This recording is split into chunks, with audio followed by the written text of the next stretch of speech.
Silakan duduk kembali. Salam Bapak Ibu Saudara sekalian, selamat pagi.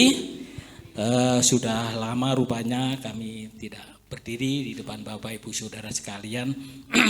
Hari ini kami sampaikan terima kasih yang sebesar-besarnya kepada Bapak Pendeta Irwanto yang memberikan kesempatan bagi kami untuk menyampaikan kebenaran firman Tuhan. Sidang jemaat yang terkasih, hari ini kita akan belajar bersama-sama, kita akan merenungkan bersama-sama firman Tuhan yang diambil dari kitab Ester pasal yang keempat, sebenarnya dari ayat 1 sampai ayat yang ke-17 dengan judul sesuai dengan rancangan Tuhan. Kitab Ester ini di dalam perjanjian lama itu diletakkan atau ditulis setelah kitab Nehemia.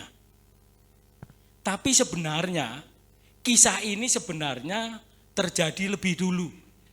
Terjadi lebih dulu sebelum Nehemia pulang kampung untuk membangun tembok Yerusalem.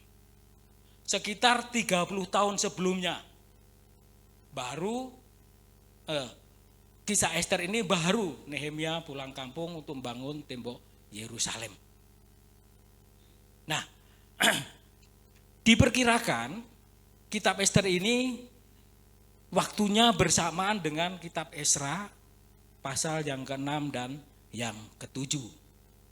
Ester atau juga yang disebut Hadasa adalah anak dari Abihail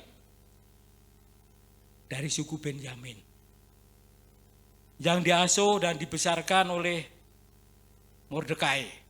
Nah, Mordekai ini adalah saudara sepupunya Ester juga. Ester termasuk orang yang ikut dibuang pada waktu zaman Nebukadnezar. Waktu itu Babel yang mengalahkan Yehuda. Tapi kemudian Babel ini dikalahkan oleh Media, Persia. Dan Ester ini hidup di dalam zamannya Raja Ahasiweros. Itu nama Yunani. Kalau nama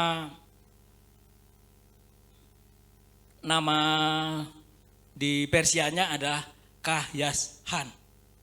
Ada lagi nama, yaitu satu lagi nama Yunani adalah Xerxes. Nah, Ester menjadi ratu di Persia atau di Puri Susan ini setelah Ratu Wasti itu diberhentikan atau dipecat gara-gara waktu diperintahkan untuk hadir dalam pertemuan supaya para tamu-tamu itu melihat kecantikannya menolak raja. Kemudian Ratu Wasti dipecat dan Ahasiweros mengadakan pilihan ratu kecantikan kalau zaman sekarang. Nah, ternyata Ester inilah yang dianggap berkenan pada Raja Ahasiweros. Nah, kisah ini terjadi di Persia, yaitu di Puri Susan pada zaman Ahasiweros. Saya ulangi sekali lagi. Nah, dan dilatar belakangi yaitu pengangkatan pejabat teras punggawa papan atas di kerajaan Persia oleh Raja Ahasiweros yang bernama Haman. Haman ini orang Agag. Dan semua punggawa, pegawai, petugas di kerajaan Persia harus tunduk, harus sujud, harus berlutut di hadapan Haman ini. Mordekai tidak mau melakukan itu. Mordekai tidak mau sujud. Mordekai tidak mau berlutut. Mungkin kalau sekarang boleh dikatakan menyembah begitu ya. Jadi Mordekai tidak mau melakukan itu. Sehingga Haman ini mempunyai niat untuk memusnahkan bangsa Yahudi. Untuk memusnahkan bangsa Yahudi. Sehingga Haman meminta kepada penguasa yaitu Raja Ahasiweros dan memberikan 10.000 talenta perak supaya mengeluarkan undang-undang, supaya mengeluarkan pemerintahan untuk pemusnahan bangsa Yahudi. Nah, itulah latar belakangnya mengapa Mordekai dan Ester khususnya dan umumnya bangsa Yahudi ditekan, akan dihabiskan, semuanya akan dibunuh, dibinasakan. Nah, Bapak Ibu Saudara yang terkasih dalam Tuhan, di dalam perjanjian lama ini, kitab yang pakai nama perempuan itu hanya ada 2. Siapa yang tahu? Ester dan Ruth. Nah, betul, hanya ada 2. Nah, pada pagi ini kita semua mendapat nasihat. Pagi hari ini kita mendapat teladan yang baik. Contoh yang bisa kita ambil dari kisah ini. Di dalam kita menghadapi segala masalah, di dalam kita menghadapi segala tantangan, di dalam kita menghadapi segala halangan, kesulitan, kita dapat suri teladan dari Ester maupun Mordekai. Kita tinggal pilih mau jadi Mordekai, apa mau jadi Ester, apa mau jadi Haman.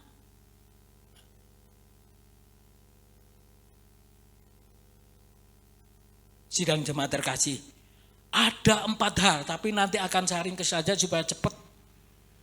Karena saya sudah dibisikin oleh pendeta, jangan lama-lama.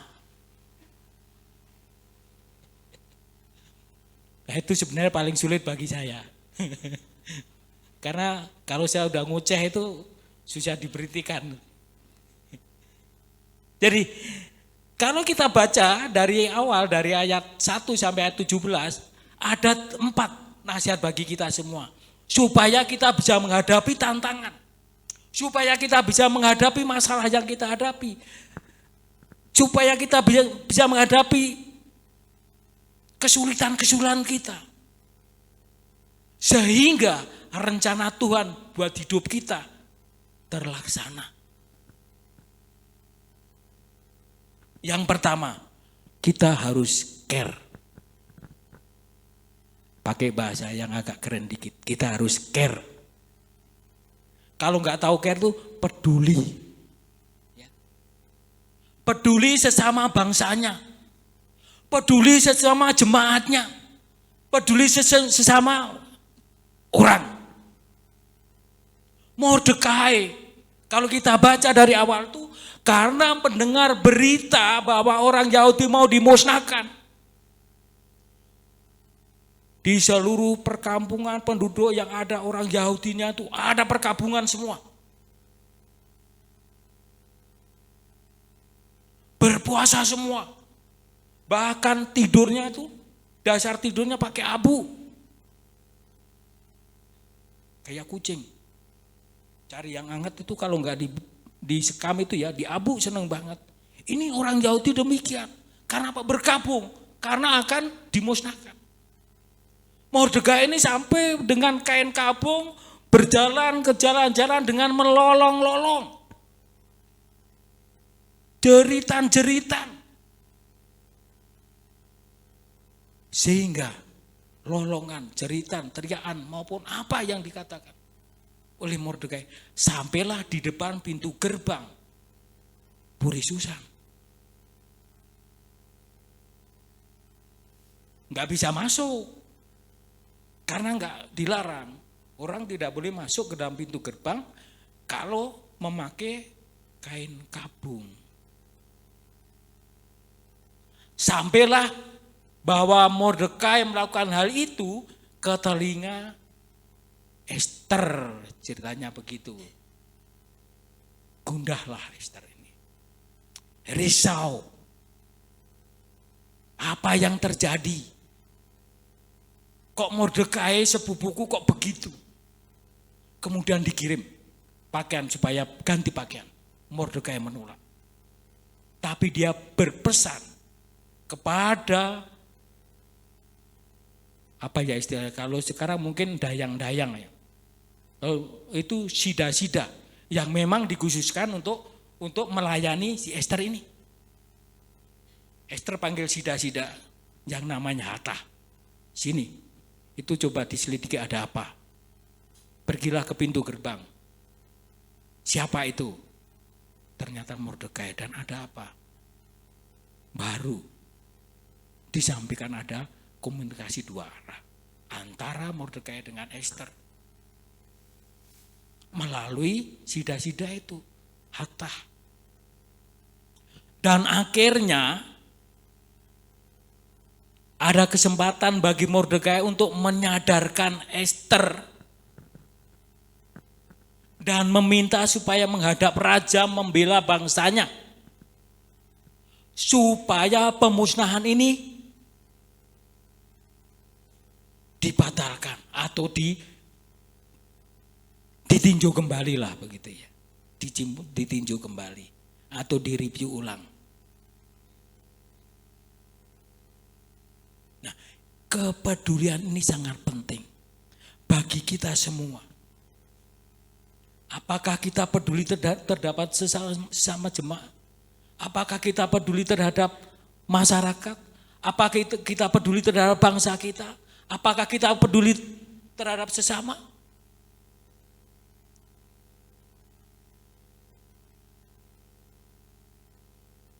Sidang jemaat terkasih, ternyata Mordekai berhasil untuk mendorong supaya Ester ini sadar bahwa ada maksud Tuhan.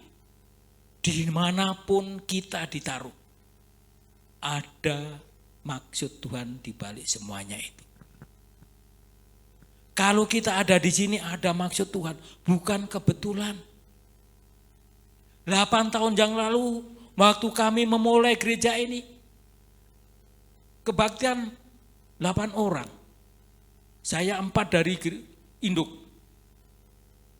Tambah Opi, tambah Michelle.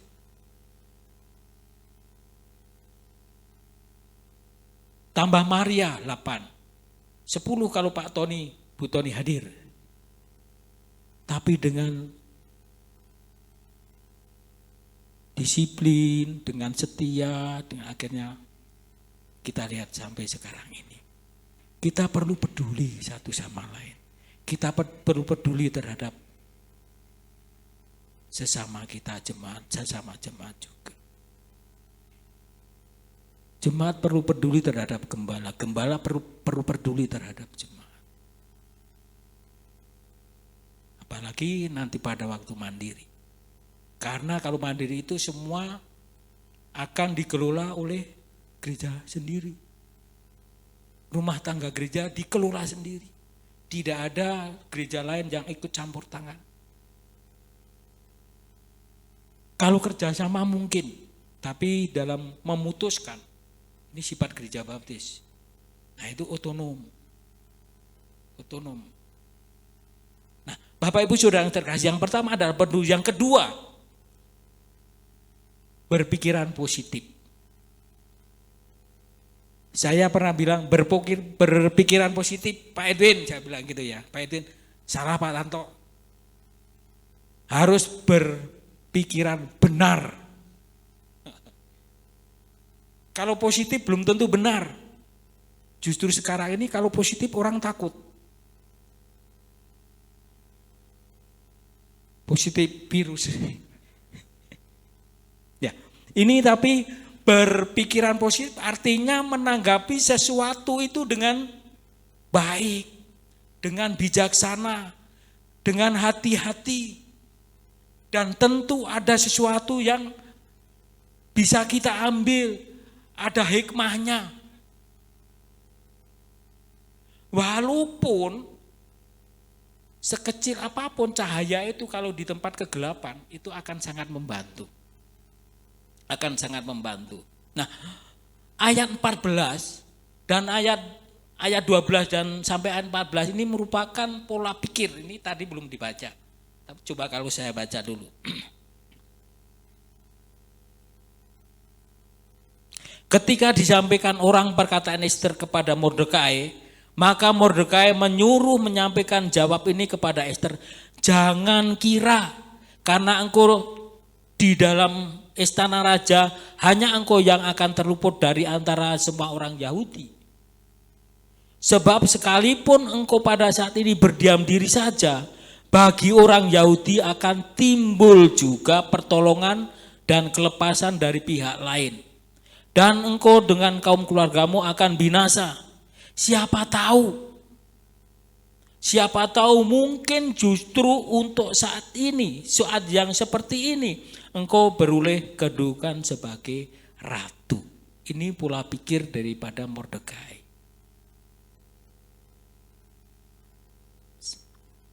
Bagi orang Yahudi, sesulit apapun akan ada kelepasan dari pihak lain. Bapak Ibu Saudara yang terkasih, di kitab Ester ini, kata-kata Tuhan, kata-kata Allah, itu enggak muncul sama sekali. Kata-kata beribadah, berdoa juga tidak muncul. Adanya puasa. Tapi sebenarnya dengan tindakan dan pola pikir Mordekai ini, nama Tuhan, istilah ibadah, istilah berdoa, pengharapan itu ada.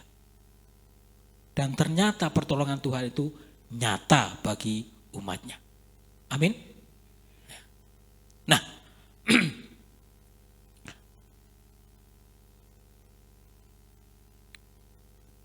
pola pikir positif ini adalah perlu kita punyai. Seringkali kita merasa sudah mentok dalam menghadapi situasi yang tidak enak. Seringkali kita merasa putus asa, sudah terlambat, tidak ada jalan lain lagi. Pemikiran demikian akan mempengaruhi di dalam mengambil keputusan, di dalam mengambil tindak lanjut, di dalam mengatasi masalah. Sehingga tidak sedikit ada orang-orang yang sebenarnya sukses bunuh diri karena merasa sudah mentok. Ada hamba Tuhan juga yang jatuh dosa. Dan segala macam bisa saja terjadi. Kalau kita tidak bisa berpikir seperti Mordekai ini. Walaupun sedikit masih ada harapan. Walaupun secerca cahaya masih ada harapan. Bagi orang Yahudi akan ada kelepasan dan pertolongan dari pihak lain. Saya yakin bahwa pada waktu Mordekai itu ambil tindakan, ambil sikap tidak mau sujud, tidak mau berlutut di hadapan Haman, itu cara Tuhan.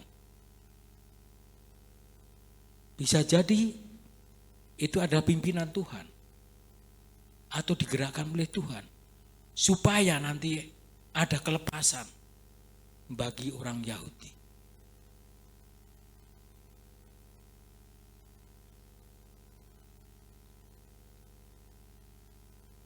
Nah, itu adalah yang kedua. Yang pertama kita peduli, yang ketiga berpikiran positif, yang kedua yang keempat adalah saling membantu, saling mendukung, dan juga melibatkan diri. Ayat 15 tadi dibaca, pergilah.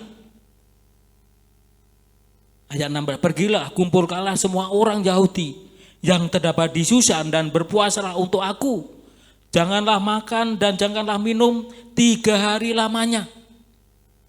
Baik waktu malam, baik waktu siang.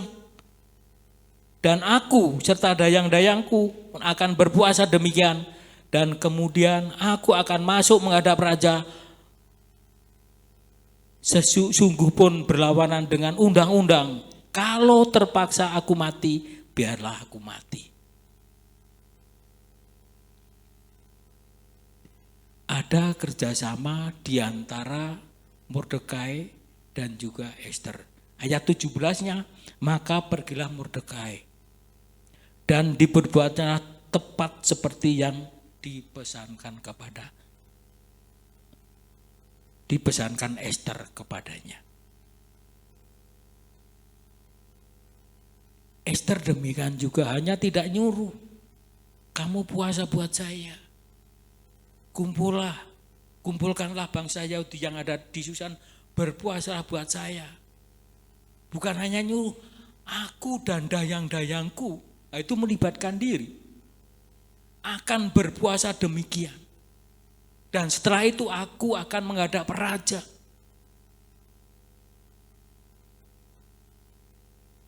Tidak hanya tunjuk perintah, kamu puasa, kamu berdoa, tapi melibatkan diri. Dan saling mendukung.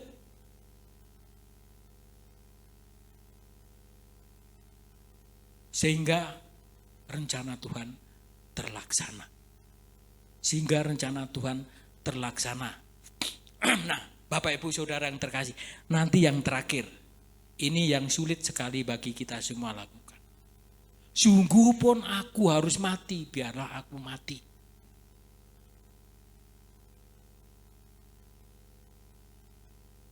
Ini komitmen yang sungguh luar biasa. Kita kadang-kadang gak berani bicara kayak gitu. Berani mati adalah yang keempat, atau berani ambil resiko, atau berkorban.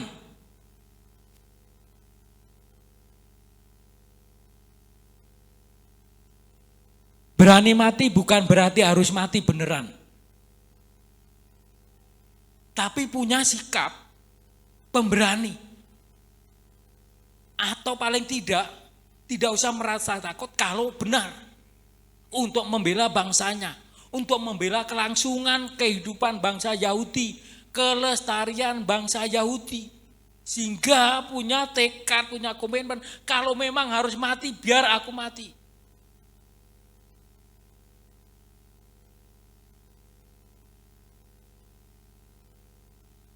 Saya sendiri kadang-kadang mikir loh mau bicara begitu ya. Mau punya sikap yang sedemikian. Tapi Ester ini, maksudnya kesungguhan terhadap apa yang dihadapi ini memerlukan suatu komitmen. Kalau perlu berkorban, ya berkorban. Kalau gereja perlu sesuatu tenaga, ya silakan. Persembahkan tenaga saudara. Kalau perlu dana ya silakan dana saudara.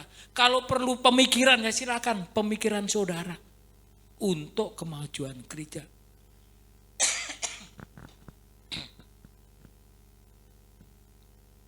Bapak Ibu Saudara yang terkasih dalam Tuhan, mudah-mudahan tidak terlalu panjang. Pagi ini kita mendapatkan nasihat 4 hal. Yang pertama adalah peduli terhadap kita, terhadap sesama, terhadap bangsa kita juga, terhadap gereja, sesama umat. Yang kedua, berpikiran positif, jangan saling curiga. Salah satu cabang JBC ini jemaatnya curiga ke gembalanya. Katanya dapat sumbangan dari induk kok gak nyampe ke jemaat. Padahal induk gak pernah memberi apa-apa. Jadi kan curiga doang.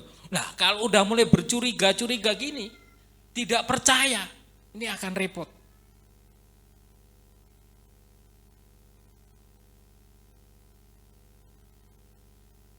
Jadi ngambil berprasangka yang tidak ada dasarnya, itu akan repot. Makanya mari kita saling percaya, saling peduli, dan berpikiran positif. Yang ketiga, saling mendukung dan melibatkan diri. Dan yang keempat, mari kita berani mengambil risiko. Kitab Matius mengatakan siapa yang mempertahankan nyawanya akan kehilangan nyawanya. Itu Matius 10 ayat 39. Itu kalau saya potong ya, kalau lanjutannya masih ada. Tapi yang kehilangan nyawanya karena aku akan memperolehnya. Tuhan Yesus bicara demikian. Saudara yang terkasih dalam Tuhan,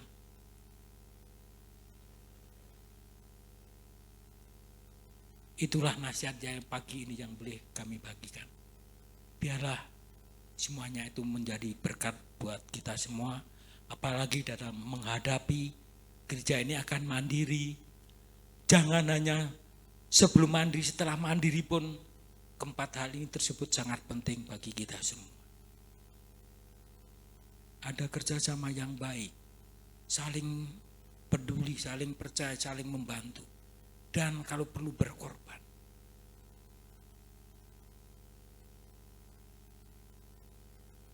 Amin Bapak Ibu. Terima kasih, Tuhan memberkati. Kita berdoa.